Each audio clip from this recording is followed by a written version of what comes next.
అందరం కూర్చుందాం. ఈ సమయంలో దేవుని వాక్యం వినడానికి ఇష్టపడదాం. చేరి వచ్చిన మీ అందరికీ మన ప్రభువును రక్షకుడైన యేసుక్రీస్తు వారి అద్వితీయ నామంలో ప్రతి ఒక్కరికి నా ప్రత్యేకమైన వందనాలు. సంతోషంగా ఉన్న వారి బిగ్గరగా ప్రభువుకు స్తోత్రం చెప్పండి. హల్లెలూయా. మంచిది. ఆయన సన్నిధిలో మీ సంతోషం ప్రభు పరిపూర్ణము చేయును గాక. ఆమేన్. హల్లెలూయా.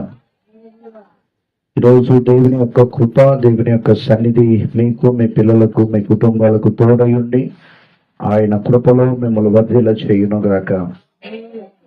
మంచిది. సమయంలో దేవుని వాక్యం మనం నేర్చుకుందాం. ఈరోజు మనం నేర్చుకునే అంశము నటించే జీవితము నాశనములోనికి నడిపిస్తుందనే అంశాన్ని మనం నేర్చుకుందాం. చెప్పండి. నాశనంలోనికి నడిపిస్తుందనే అంశాన్ని మనం నేర్చుకుందాం. అందుకనే దేవుని పిల్లలుగా మనం యథార్థవంతులుగా, నిందారహితులుగా ఉండాలని ప్రభు వాక్యం మనకు సెలవిస్తుంది. మన మూల వాక్యం మనం ధ్యానం చేద్దాం. దానియేలు గ్రంథం 4వ అధ్యాయం 37వ వాక్యం చదవండి. దానియేలు గ్రంథం ఇలాగు నెబుకద్నెజరును నేను పరలోకపు రాజు యొక్క కార్యములన్నీ సత్యములను ఆయన మార్గములు న్యాయములై ఉన్నవి. గర్వముతో, చూడండి ఆ మాట అండర్లైన్ పాయింట్, గర్వముతో నటించు వారిని ఆయన అనపశక్తుడనియు ఆయనను స్తుతించుచు కొనియాడుచు ఘనపరుచుచున్నాను. చూడండి, నటించే వారిని అణిచివేస్తానని దేవుడు చెప్తున్నాడు. ఈ రోజున నా దేవుని ప్రియులారా, దేవుని సంగమా, దేవుణ్ణి నమ్ముకుని ఆయన ఆరాధిస్తున్న మనలో నటించే స్వభావం ఉండకూడదు అని దేవుని వాక్యం సెలవిస్తుంది. మనం ఆయన ఎదుట యథార్థవంతులుగా, నిందారహితులుగా, పరిశుద్ధులుగా, మన మాట అవునంటే అవును, కాదంటే కాదనే రీతిగా మన ప్రవర్తనలో మార్పు రావాలి. ప్రభుని విశ్వసించి కూడా ఇంకా నటించే ఆ యొక్క అపవాది స్వభావం మనలో ఉండకూడదు. మన ప్రభు తన పరిచర్యలో ఆయన యథార్థవంతుడిగా ఆయన పరిచర్య చేశాడు. ఒక అన్యరాజు ఈ మాటను తెలియచేశాడు. నెబుకద్నెజరు ఎవరట? ఒక అన్యుడు ప్రభు యొక్క ప్రత్యక్షతను పొందుకొని ప్రభు యొక్క కార్యాలను రుచి చూసి అయితే నటించే వారిని ఆయన అణిచివేస్తాడని ఒక పక్క దేవుని ప్రజానికానికి కూడా ఈ హెచ్చరిక మాటలు తన ప్రార్థనలో తెలియపరుస్తున్నాడు. అందుకనే ప్రభుని నమ్మాం, ప్రభుని విశ్వసిస్తున్నాం. మనము ఇంకా నటించే జీవితంలో ఉండకూడదు. అలాంటి ఒక జీవితంలో ఇంకా నిలిచి ఉంటే దేవుని ఆశీర్వాదాలు మన కుటుంబాలకు రావు. మన లోపల స్వభావం ఏంటి, బయటి స్వభావం ఏంటి, మనం ఎలా ప్రవర్తిస్తున్నామో, మన అంతరంగ స్థితి, బాహ్య స్థితి ఆయన ప్రతి క్షణం పరిశీలన చేస్తున్నాడు. చాలా మంది లోపల ఒకటి, బయట నటిస్తూ ఉంటారు. బయటికి బాగున్నావు అంటారు, లోపల మాత్రం విషముతో నిండినటువంటి, మత్సరంతో నిండినటువంటి, కుళ్ళుతో నిండినటువంటి, కుతంత్రాలతో నిండినటువంటి, ఎదుటి వ్యక్తిని పడగొట్టాలనే ఆలోచనలు కలిగినటువంటి స్థితి, నటించే పరిస్థితి కలిగి ఉంటారు కొంతమంది దేవుని ప్రజలు, అందరు కాదు. ఈ సత్యాన్ని నెబుకద్నెజరు తెలియచేస్తున్నాడు. ఈరోజు పరిశుద్ధాత్మదేవుడు సంఘమైన మనల్ని కూడా హెచ్చరిక చేస్తున్నాడు. సంఘంలో ఉన్న మనం అలాగే యథార్థవంతులుగా ఉండాలి. కుటుంబంలో ఉన్న అలాగే ఉండాలి. ఎక్కడ ఉన్న, బంధువుల్లో ఉన్న, రక్త సంబంధికుల మధ్యకి వెళ్ళినా మనం ఎలా ఉంటున్నామో దేవుని మందిరంలో అలానే ఉండాలి. పూటకొక రంగులు మార్చేవారిగా, పూటకొక వేషం మార్చేవారు. నటించే వాళ్ళు ఏం చేస్తారు? వాళ్ళ జీవితమే నటించడం. ఏ పాత్రకు తగ్గట్టుగా ఆ పాత్రకు వస్త్రాలు మారుస్తారు. వారి యొక్క మాట తీరు, క్యారెక్టర్ అంతా కూడా మార్చేస్తారు. అది ఎవరి స్వభావం? అది అపవాది స్వభావం, అది అపవాది పోలిక. మన దేవుని స్వభావం ఏంటి? యథార్థవంతులుగా ఉండటం. లోన ఒకటే, బయట ఒకటే, సంఘంలో ఒకే రీతిగా, సమాజంలో ఒకే రీతిగా, కుటుంబంలో ఒకే రీతిగా, బయటికి వెళ్ళి బంధువుల్లోకి వెళ్ళినా ఒకే రీతిగా దైవ భక్తిని కొనసాగించే జీవితం. ఈరోజు ఏంటి మన పరిస్థితి? ఈరోజు నటించేవారు సంఘాల్లో ఎక్కువైపోతున్నారు. ఎవరిని నమ్మాలో, ఎవరు నటిస్తున్నారో, ఎవరు యథార్థవంతులుగా ఉంటున్నారో అర్థం కాని పరిస్థితుల్లో సేవకులు కూడా ఉండిపోతున్నారు, సేవకురాలు ఉండిపోతున్నారు. ఎవరిని నమ్ముదామన్నా నమ్మే పరిస్థితులు ఏమీ కనిపించటం లేదు. నమ్మిస్తున్నారు, నటిస్తున్నారు, నటిస్తూ నమ్మిస్తున్నారు. విశ్వాసులు ఏం చేస్తున్నారట? నటిస్తూ నమ్మిస్తున్నారు. తర్వాత దుఃఖ పెడుతున్నారు వారి ప్రవర్తనల ద్వారా. నటన అయిపోయిన తర్వాత వారి అసలు స్వభావం బయటకు వస్తుంది. వారి అసలు యొక్క రూపాన్ని చూసి బాధపడే పరిస్థితులు వస్తున్నాయి అన్నమాట. అయితే ఆయన ప్రతిదీ కూడా ఏ స్వభావం గమనిస్తున్నాడు? లోపల, బయట, అలాగే అంతరంగ స్థితి, బాహ్య స్థితి అన్నిటినీ కూడా ఆయన ప్రతిక్షణం చూస్తున్నాడు. అయితే ఆయన దృష్టిలో మీరు భక్తి కలిగిన వారిగా కనిపించాలి. ఎలా కనిపించాలి? భక్తి కలిగిన వారిగా. లోపల ఒకేలాగా, దావీదు లోపల బయట, బాహ్యంగా అంతరంగంగా ఒకే రీతిగా ఉన్నాడు. ఆయనలో నటన జీవితం లేదు. అందుకనే ప్రభు అంటాడు, ఆయన నా హృదయానుసారుడు. అంటే ఒక యథార్థమైన ప్రవర్తన, ఒక నిందారహితమైనటువంటి ప్రవర్తన ఎక్కడ ఉన్నా కూడా, ఫిలిస్తీన్ల మన్యములో, ఫిలిస్తీన్ల దేశంలో తలదాల్చుకోవడానికి బ్రతికినా కూడా యథార్థవంతుడుగానే ఉన్నాడు. కానీ అక్కడికి వెళ్ళినాక రంగులేమి మార్చలేదు, అక్కడికి వెళ్ళినాక ఆరాధన ఏమి మార్చలేదు. అదే ఆరాధన, అదే దేవుడు, అదే ప్రార్థన, అదే భక్తి. రోజు అలా ఉండకపోతే మనం దేవునికి ఇష్టలుగా ఉండలేమాట. అందుకనే క్రైస్తవులు నటించే వారిగా ఉండకూడదని బైబిల్ చెప్తుంది.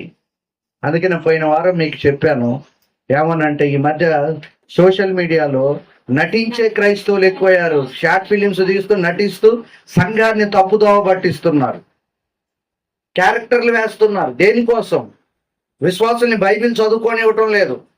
పొద్దుస్తమానం వీళ్ళు ఏం చేస్తున్నారు? క్రైస్తవులు అన్యులేమో సినిమాలు చూస్తున్నారు, క్రైస్తవులేమో సెల్లు ముందలేసుకొని షార్ట్ ఫిలిం చూస్తున్నారు. బైబిల్ చదివేది ఎప్పుడు? ప్రార్థన చేసేది ఎప్పుడు?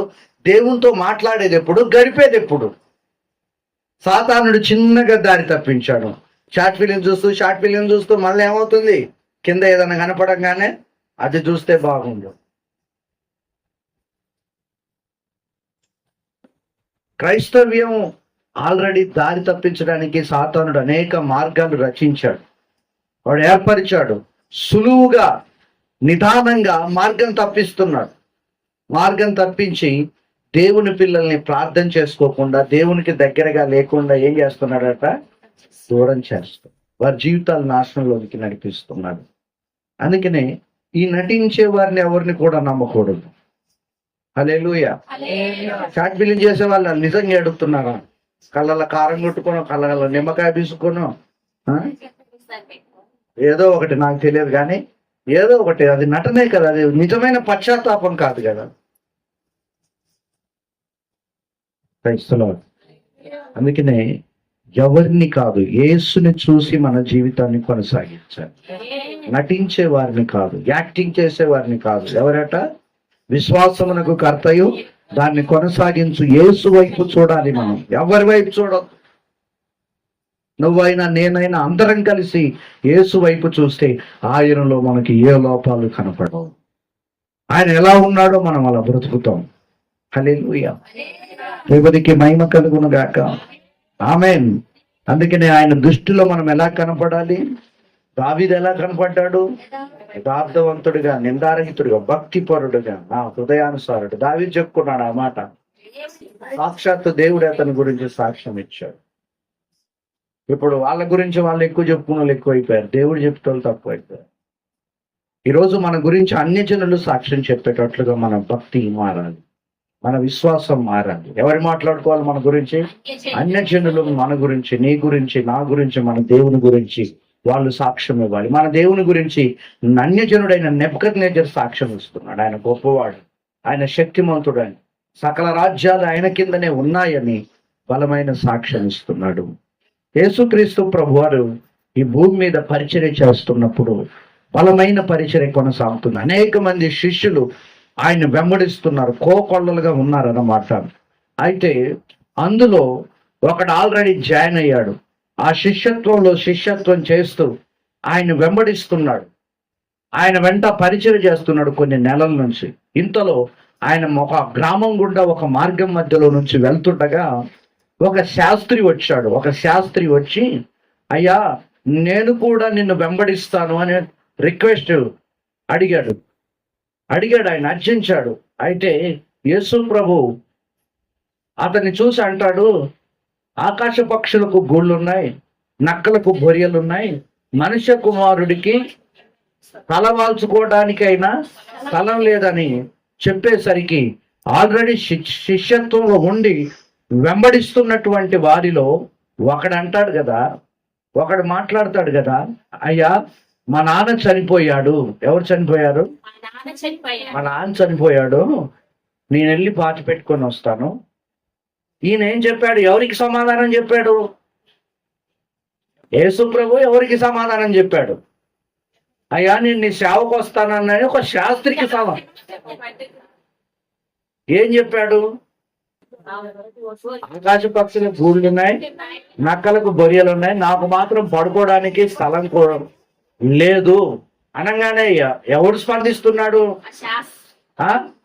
ఆ శాస్త్రి కాదు, ఆల్రెడీ శిష్యత్వంలో ఉన్న వెనకాల ఉన్న ఒకడు ఏమంటున్నాడు? మా నాన్న చనిపోయాడు, పాతి పెట్టుకొని వస్తానంటే వాడి నటన జీవితాన్ని చూసిన యేసయ్య అంటాడు, గ్రహించి అంటాడు, ఏమంటాడు? మృతులు తమ మృతులను పాతి పెట్టుకుంటారు, నీవు నన్ను వెంబడించు. ఏమన్నాడు? మృతులు తమ మృతులను పాతి పెట్టుకుంటారు, నువ్వైతే వాడిని నటిస్తూ ప్రభుని వెంబడిస్తున్నాడు. వాడి కోసం ఈ మాట చెప్పాడు. ఎవరి కోసం? వాడు ఏం ఆశపడ్డాడు? నటిస్తూ ప్రభు దగ్గర ఎంతో భక్తిగా ఉన్నట్టుగా, వెంబడిస్తున్నట్టుగా, వాడి ఆశ రొట్టెల కోసం, పేరు కోసం, ప్రఖ్యాతి కోసం నటిస్తూ ప్రభుని వెంబడిస్తున్నాడు. వాడిని ప్రభు ఎప్పుడూ చూశారు. వానికి సమాధానం ఇప్పుడు చెప్తున్నాడు. ప్రశ్న అడిగింది ఎవరు? సమాధానం రిప్లై వచ్చింది ఎక్కడి నుంచి? వెనకాల నుంచి, శిష్యుల్లో నుంచి, ఎదురుగున్న దగ్గర నుంచి కాదు, వెనకాల నుంచి. ఏమని వచ్చింది? మా నాన్న చనిపోయాడు. వానికి ఇప్పుడు గుర్తొచ్చింది. హాస్టల్లో చదివే పిల్లగాళ్ళందరూ ఇట్లాంటి దొంగ బాటలు చెప్తారు. ఏమన్నా మా నాయనమ్మ చనిపోయింది, ఎప్పుడో చచ్చిపోయిన నాయనమ్మని కూడా మళ్ళా చంపుతా ఉంటాడు. మా తాత చనిపోయాడు, సెలవు ఇవ్వండి సార్. అట్లా వెనకాల శిష్యులో ఉన్న ఒకడు కూడా ఎప్పుడో చనిపోతే ఇప్పుడేమంటాడు? తప్పించుకుందామని. ఏమని? తప్పించుకోవాలి. నటించే జీవితం వానిలో ఉంది. వాని నటన జీవితాన్ని ప్రభు బయటికి తీసుకొచ్చాడు, చూశాడు. వాడు తప్పించుకుందామంటే తప్పించుకునేది. ఏమన్నాడు? మృతులు తమ మృతులను పాతి పెట్టుకుంటారు, నువ్వు నన్ను వెంబడించబోయి వెళ్ళాల్సిన అవసరం ఏమీ లేదు. అర్థమవుతుందా? వాక్యం అర్థమవుతుందా? అర్థం కావట్లేదా? అర్థమవుతుందా? Praise the Lord. ఈరోజు నటించొద్దండి. మీరు ఏం చేయొద్దంట? నటించొద్దు. ఎప్పుడు ఒకేలాగా ఉండాలి అండి. దేవునికి మహిమ కలుగును గాక. కొంతమంది ఉంటారు భార్య భర్తలు. భార్య పొద్దస్తమానం ఏం చేస్తుంది? భర్తని షాడిజం లాగా అన్ని చేయిస్తుంది. ఎవరైనా చుట్టాలు వచ్చినప్పుడు నటిస్తారు. ఈమె భర్తకు మర్యాద ఇచ్చినట్టుగా. లేరా అట్లాంటి సమాజంలో? మనలో ఎవరు లేరు కానీ సమాజంలో ఉన్నారు అలాంటి స్త్రీలు. లేరా? అప్పటికప్పటికి వేషం మార్చేస్తారు, నటిస్తారు. అప్పుడు భర్తకు ఎంత కడుపులో అగ్ని పర్వతాలు మండుతుంటాయి. మంటవా? ఇక చుట్టాలు వెళ్ళిపోతే మళ్ళీ మరుక్షణం నుంచి మళ్ళా వేషం మార్చేస్తుంది. ఇక లేరు అలాంటి వాళ్ళు. Praise the Lord. హల్లెలూయా. అందుకనే ఈరోజు వేషాలు మార్చే, రంగులు మార్చే వారిగా మనం ఉండకూడదండి. అది ఎవరి స్వభావం? వేషాలు మార్చేది ఎవరి స్వభావం? సాతానుడు స్వభావం. అందుకనే నటించే వారిని ఏం చేస్తాడట ఆయన? అణుచివేస్తాడు. మనం అణిచివేయబడాలా, దీవించబడాలా? దీవించబడాలి. మరి ఏం చేయాలి దీవించబడాలంటే? నటించకూడదు. నటన ఉండకూడదు. నటన ఉండకూడదు. ఒకటి, యాకోబు తన తండ్రి ఎదుట నటించాడు. ఎవరంట? యాకోబు తండ్రి ఎదుట నటించాడు. ఆదికాండం 27:18-25 యాకోబు కన్న తండ్రి ఎదురుగా నటించాడు. ఏశావునని ఒప్పించడానికి అతని నటన జీవితము మామూలుగా లేదు. ఆఖరికి తండ్రి తడుము చూసుకున్నాడు, స్వరం విన్నాడు. స్వరం వినరే, చర్మమేమో శరీరం తాకితే శరీరమేమో ఏశావు శరీరము, స్వరమేమో యాకోబు స్వరం అంటున్నాడు. తండ్రిని ఏం చేశాడట? నటించి కళ్ళు కనపడని అంధుడైన తండ్రిని మోసం చేశాడు. ఈరోజు ఎంతమంది తండ్రులను మోసం చేసిన పరమ తండ్రి అనేవాడు ఒక ఆయన ఉన్నాడు. ఆయన చూస్తున్నాడు, జాగ్రత్త. ఆమేన్, హల్లెలూయా. తల్లిదండ్రుల దగ్గర ఒక నటన, సమాజంలో ఒక నటన, స్నేహితుల దగ్గర ఒక నటన, స్కూల్లో ఒక నటన, కాలేజీలో ఒక నటన. మామూలు నటన ఉండవు, పోరగాళ్ళవి ఏముండవు, మామూలుగా నటనలు ఉండవు. ఇంటి దగ్గర నుండి కుక్కిన పెయిన్లాగా ఉంటారు కొంతమంది. బయటకు వెళ్తే వాళ్ళ ప్రవర్తన, వాళ్ళ మాట తీరు, వాళ్ళ ఆలోచన తీరు ఎవరు చూస్తున్నారు? శరీర సంబంధ తండ్రులు చూడకుండా పరమ తండ్రి ఒక ఆయన ఉన్నాడు. ఆయన నిరంతరం మీ ప్రతి అడుగును, మీ ప్రతి వేషాన్ని ఆయన చూస్తున్నాడు. ఒకరోజు బహిర్గతం చేస్తాడు. హల్లెలూయా. ఎవరు నటిస్తున్నారట? యాకోబు కన్న తండ్రి ఎదుట నటిస్తున్నాడు. నేను ఏశావునని ఒప్పించడానికి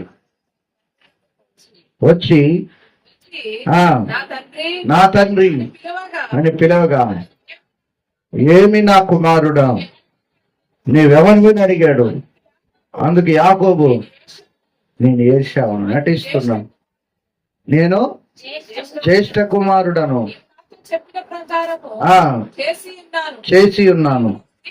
దయచేసి లేచి కూర్చుండి నేను వేటాడి తెచ్చిన దానిని తినుమనెను. శ్రేష్టముగా అది నీకెట్లా దొరికినని. చాలు, ఏం చూసారా? నటించాడు. వేటాడటంలో కూడా ఇంట్లో ఉన్న గొర్రెని తీసుకొచ్చి వధించి నేను వేటాడుకొచ్చానని చెప్పాడు. నటన. నటించాడు, తండ్రిని మోసం చేశాడు, పారిపోయాడు, లాభం దగ్గర చేరాడు. ఎవరి దగ్గర? లాభం దగ్గర చేరాడు. ఈ నటనస్తుడికి మరొక నటనస్తుడు దొరికాడు. వెనకటికి 3 సామెత పెద్దలు మన కాడ ఉండేది ఏంటంటే, తాడిందనేవాడు ఉంటే వాడి తలం దన్నేవాడు ఉంటాడన్న ఒక సామెత ఉంది పెద్దల నానుడు. లేదా ఉంది. వెళ్ళాడు, పారిపోయి మేనమామ దగ్గరికి వెళ్ళాడు. మేనమామ దగ్గర చిన్న బిడ్డని ఏమని రిక్వెస్ట్ పెట్టాడు. రిక్వెస్ట్ పెడితే మేనమామ అన్నాడు, ఒరే బాబు 7 సంవత్సరాలు నువ్వు కొలువు చేయాలి నాకు అన్నాడు. ఎన్ని సంవత్సరాలు? 7 సంవత్సరాలు నాకు బానిసగా జీతం చేయాలి ఉచితంగా, అట్లయితేనే నా చిన్న బిడ్డని ఇస్తానని చెప్పాడు. అప్పుడు చిన్న కుమార్తెనిచ్చి వివాహం చేస్తానని 7 సంవత్సరాలు కొలువు చేయమని యాకోబు ఎదుట తీపి మాటలతో నటించాడు లాభాన్ని. ఏ మాటలతో? తీయటి మాటలు చెప్పాడు. ఆ ఆనందంలో యాకోబుకు 7 సంవత్సరాలు 7 క్షణాల్లో మీరు గడిచిపోయాయి. ఎన్ని క్షణాల్లో? 7 క్షణాలు అన్నట్టుగా 7 సంవత్సరాలు గతించాయి ఆయనకు. అబ్బా, ఇక 7 సంవత్సరాలు గతించాయి. మామ అట్లా తీయటి మాటలు చెప్పాడు అన్నమాట. మామ కూడా ఎవరట? నటించేవాడు. ఆ నటించే మేనమామ ఏం చేశాడంటే పిల్లకు ముసుకేశాడు. ఆ అర్ధరాత్రి పెళ్లి చేశాడు. ఇది మా సాంప్రదాయం అని. ఎప్పుడంట? అర్ధరాత్రి పెళ్లి చేశాడు పిల్లనేసి. ఆయన తెల్లారినాక నా భార్య తొందరగా చూడాలని ముసుగు తీశాడు మనోడు. ఆరాటం ఆగదుగా కొంతమందికి. నా భార్యను నేను చూడాలి, హత్తుకొని ఉండాలని ముసుగు తీయగానే వామ్మో అని పరారే. వెనక్కు తిరిగి చూడకుండా తలుపులు ఓడబెరుక్కొని బయలుదేరిపోయాడు. మామ దగ్గరికి, ఏంది నువ్వు చేసిన పని? నన్ను మోసగిస్తావా? చిన్నదాన్ని ఇస్తా అని చెప్పి జబ్బు కళ్ళు లేయనిచ్చి రాత్రికి రాత్రి నన్ను మోసం చేస్తావా అని ఏం చేశాడట చెప్పండి? మోసం చేశాడు. ఆయన నటన జీవితం కలిగిన వాడు గనక ఆయన ఏమన్నాడు? ఒరే నాయన, ఇంకో నటన వేసిన వెత్తాడు లాబాను. మా మా దేశంలో పెద్దదాన్ని పెళ్లి చేయకుండా చిన్నదాన్ని పెళ్లి చేయటం సాంప్రదాయం. ఆమె కూడా కావాలంటే ఆమె కావాలంటే మళ్ళీ 7 సంవత్సరాలు. ఇప్పుడు 7 సంవత్సరాలు 70 సంవత్సరాలు అంత కష్టమైంది. ఇప్పుడు ఎంత అయింది? అప్పుడు 7 సంవత్సరాలు ఎన్ని క్షణాలు గడిచిపోయి ఆయనకి ఆరాటం. ఇప్పుడు 70 సంవత్సరాలంత పోరాటం. అదే అంటాడు, పగలకు ఎండకి ఎండాను, రాత్రి మనసుకు తడిశాను, నా శరీరం అంతా క్షీణించిపోయింది.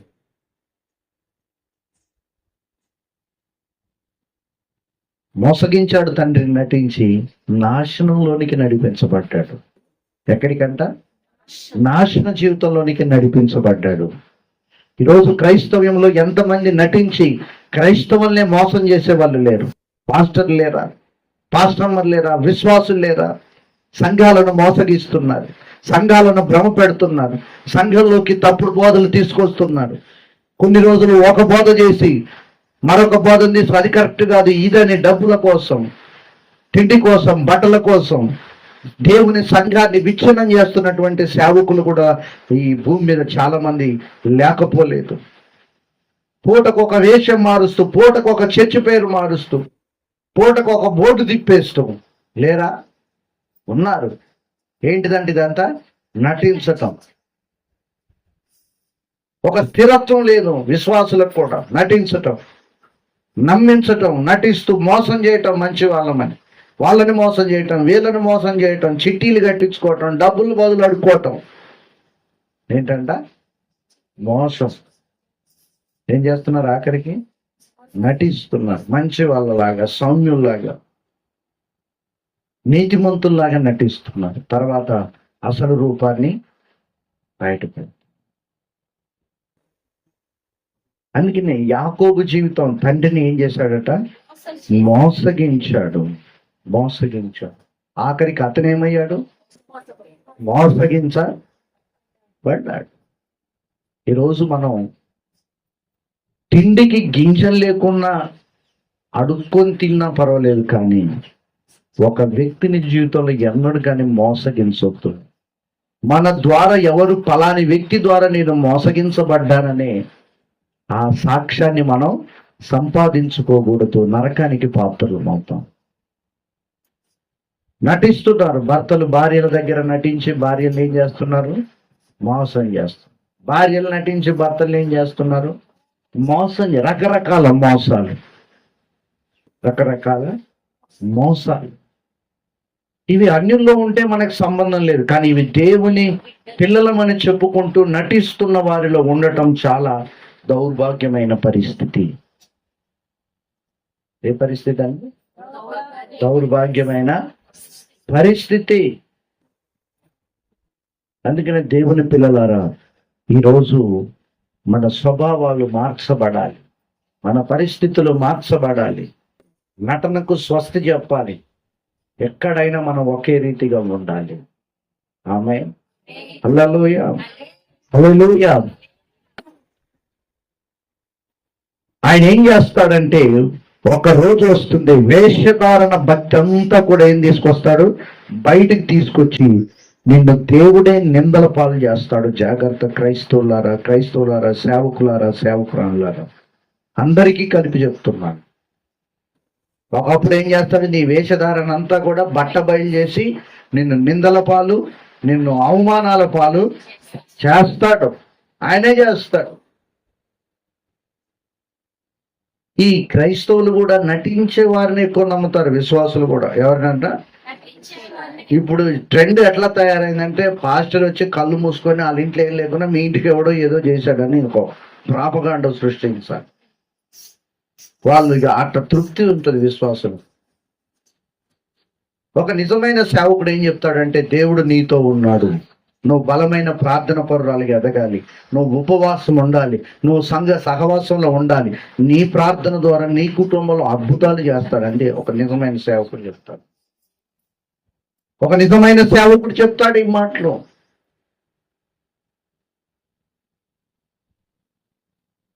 ఒకవేళ అలాంటివి ఉన్నా తెలిసిన నిజమైన సేవకుడు ఏం చెప్తాడో తెలుసా? వాళ్ళని కలవర పెట్టకుండా వ్యక్తిగతంగా వారి కుటుంబ విడుదల కోసం ప్రార్థన చేస్తాడు. యేసు ప్రభు శిష్యుల కోసం ఎక్కడికి వెళ్ళి ప్రార్థన చేస్తున్నాడు? వారికి తుఫాన్ ఎదురవుతుందని తెలుసు, అలలు లేస్తాయని ప్రభువుకు తెలుసు. ప్రభు ఎక్కడ ప్రార్థన చేస్తున్నాడు? వాళ్ళ కోసం కొండ మీద ప్రార్థన చేస్తున్నాడు. వాళ్ళకి ముందే చెప్తూ ప్రయాణం చేస్తారా? నిజమైన సేవకుల లక్షణాలు ఇవి. వాళ్ళ కుటుంబం కొరకు ప్రార్థన చేస్తారు, ఆ బంధకాల నుంచి విడుదల కొరకు ప్రార్థన చేస్తారు, కన్నీళ్లు విడుస్తారు. తప్పుడు సేవకులు ఏం చేస్తారో తెలుసా? కలవరపరుస్తారు విశ్వాసం, క్రమపరుస్తారు. అది చెయ్యాలి, ఇది చెయ్యాలి, 12 రోజులు పెట్టాలి, వారం రోజులు పెట్టాలి. ఏంటిది? ప్రార్థన 10,000 కావాలి, 20,000 కావాలి, 30,000 కావాలి. ఏమంటే లేరా? ఉన్నారు. అలాంటి వాళ్ళు అయితేనే కొంతమందికి బాగుంటుంది. అలాంటి వాళ్ళు అయితే నేను ఎత్తిన చెయ్యి పెట్టాలి, వసూలు చేయాలి. మర్యాదగా ప్రభు కొరకు బతకండి, పరలోకం చేరండి అంటే దాని చేత కావటం లేదు. హల్లెలూయా. వీళ్ళందరినీ ఒకరోజు ఏం చేస్తాడట? బయటికి తీసుకొచ్చి ప్రభువే నిందల పాలు చేస్తాడు. ప్రభువే నిందల పాలు చేస్తాడు, అవమానాల పాలు చేస్తాడు, వెక్కిరింతల పాలు చేస్తాడు. చేయలేదా? ఎంతమంది భక్తుల్ని బైబిల్లో చేయలేదు? బయటికి తీసుకొచ్చి ప్రభువే ఇశ్రాయేలీలను కూడా శత్రువులకు అప్పగించి వారు నటించే జీవితాలని బయట పెట్టేశాడు. హల్లెలూయా. అర్థమవుతుందా? అందుకనే ఏం చేస్తాడు? జాగ్రత్తగా ఉండాలి ప్రతి క్రైస్తవుడు, ప్రతి క్రైస్తవురాలు. జాగ్రత్తగా ఉండాలి. అమ్మా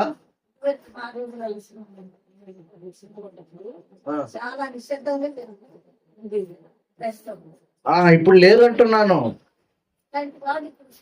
ఒకప్పుడు నీతి నిజాయితీలు విలువలు కలిగి బ్రతికేవారు. ఆ విలువలు ఇప్పుడు లేవు. ఆ విలువలు కలిగి బ్రతకటం లేదు సంఘం. ఏం చేస్తున్నారు? నటించే వారిని ఏం చేస్తాడని చెప్తున్నాడు నెబుకద్నెజర్ రాజు? అనపశక్తి కలిగిన వాడు అణిచివేస్తాడు. ఏం చేస్తాడట? అణిచివేస్తాడు. జాగ్రత్త దేవుని పెట్టారు. అలాగే వేషధారణ భక్తి అంతా కూడా ఏం చేస్తాడట? బయటికి తీస్తాడు. దేవుడే తీస్తాడు, వేరే వాళ్ళు ఎవరు తీయరు. మళ్ళా దేవుడే బయటికి తీసుకొచ్చి వేషధారణ బయట పెడతాడు. సౌలు నటించాడు. అయ్యగారు రాగానే వందనాలు అయ్యగారు అని వరికినట్టు నటించాడు సమూయేలు ప్రవక్త ముందర. కానీ లోపల స్వభావం ఏంటి అంటుంది? దైవజనుడికి విరోధమైన, దేవునికి విరోధమైన ఆలోచన. దైవజనుడు బలి అర్పించి వెళ్ళగానే అన్ని వేషధారణమైనటువంటి విరోధమైన పనులే. ఆఖరికి దేవుడు ఏం చేశాడు? వేషధారణ అంతా బయటగా పెట్టాడు, ఎండగట్టాడు. జీవితం ఏమైపోయింది? సౌలుది నాశనం అయిపోయింది. తండ్రి కొడుకులు చచ్చిపోయారు, రాజ్యం పోయింది, కుటుంబమే లేకుండా పోయింది. హల్లెలూయా. దేవునికి మహిమ కలుగును గాక. ఆమేన్. హల్లెలూయా. మన ఆరాధనలో మార్పు రావద్దు అంటాను. ఎక్కడ ఏం రావద్దు? ఆరాధనలో మార్పు రావద్దు. ఈ మధ్య నటిస్తున్నారు చాలా మంది. ఆ నటించే జీవితానికి ఫుల్ స్టాప్ పెట్టమని దేవుని పేరు హెచ్చరిక చేస్తున్నాను. దేవుడు ఏం చేస్తాడంటే వేష్యనైనా క్షమిస్తాడట, కానీ వేషధారణ భక్తి చేసే వారిని అసలు క్షమించడు. వారు అస్సలు క్షమించడు. నీ వలన అన్యుల మధ్య దేవుని నామం దూషింపబడుతుంది. జాగ్రత్త. ఇకనైనా మారండి దేవుని ప్రజలారా. మారు మనసు పొందో. ఎవరి ద్వారా? మీ ద్వారా, క్రైస్తవుల ద్వారా. అన్యుల మధ్య ఏం దూషింపబడుతుందట? దేవుని నామం దూషింపబడుతుంది, వెక్కిరింతల పాలు చేయబడుతుంది. అందుకని జాగ్రత్తగా ఉండండి. హల్లెలూయా. హల్లెలూయా. మత్తయి సువార్త 23వ అధ్యాయం 13 నుంచి 16 వచనాలు మనం చూస్తే,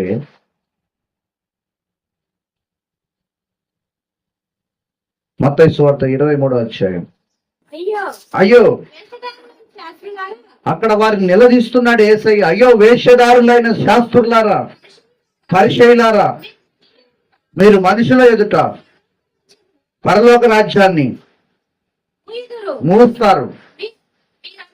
మీరందరూ మీరు అందులో ప్రవేశింపరు. ప్రవేశించే వారిని ఆటంకపరుస్తున్నారు. ఏ భక్తి అది? వేషధారణ, నటన భక్తి. అన్య జనుల్ని కూడా మీరు మందిరం నుంచి రాకుండా చేస్తున్నారు. నన్ను వెంబడించే వాళ్ళని వాళ్ళ పరలోక రాజ్యంలో ప్రవేశించకుండా మీరు అందులో ప్రవేశించరు. ప్రవేశించే వారిని మీ వేషధారణ భక్తి మారాలి. అయ్యో ఏమంటున్నాడు? వేషధారణ బ్రతుకు వాళ్ళని ఎండగడుతున్నాడు. 10 జనాల్లోనే నిలదీశాడు వాళ్ళని ప్రభు. ఎక్కడ నిలదీశాడు? గుమ్మిగూడిన జనాలు. అరే వేషధారులైన పరిచయులారా, బుద్ధి తెచ్చుకోండి. మీరు ఒకని ఎదుట పరలోకాన్ని మోస్తారు, మీరు దాంట్లో ప్రవేశించరు. ప్రవేశించే వారిని ప్రవేశించనీయరు. వేషధారణ, నటించటం వాళ్ళది. ప్రజలందరూ ఉన్నప్పుడు నటించటం, ప్రజలు బాగానే దుర్మార్గమైన పనులు చేయాలి. నటన. 25వ వచనం అందులోనే, అయ్యో వేషధారులైన శాస్త్రులారా, పరిచయులారా, మీరు గిన్నెయు పన్నెమును బాహ్యంగా మీరు శుద్ధిగా ఉంటారు కానీ దోపుతోనూ అజింద్రియములతోనూ నిండి ఉన్నది. అంటే ఏంటంట? గిన్నె అంటే హృదయం. శరీరం పైకి ఎట్లా, బయట వైట్ అండ్ వైట్ వేసుకొని ఎట్లా భక్తి పని అసలు వీళ్ళే నడుస్తున్నారు. ఈయన దేవుడు. ఈ మధ్య విశ్వాసులకు ఇదొక పిచ్చి. అది కాదు దేవుడు అంట. ఎవరు? సేవకులే. దేవుడు. దేవుడే వస్తున్నాడు. ఇక వంగి దండాలు పెట్టడం, దండలు వేయటం ఏంటంట?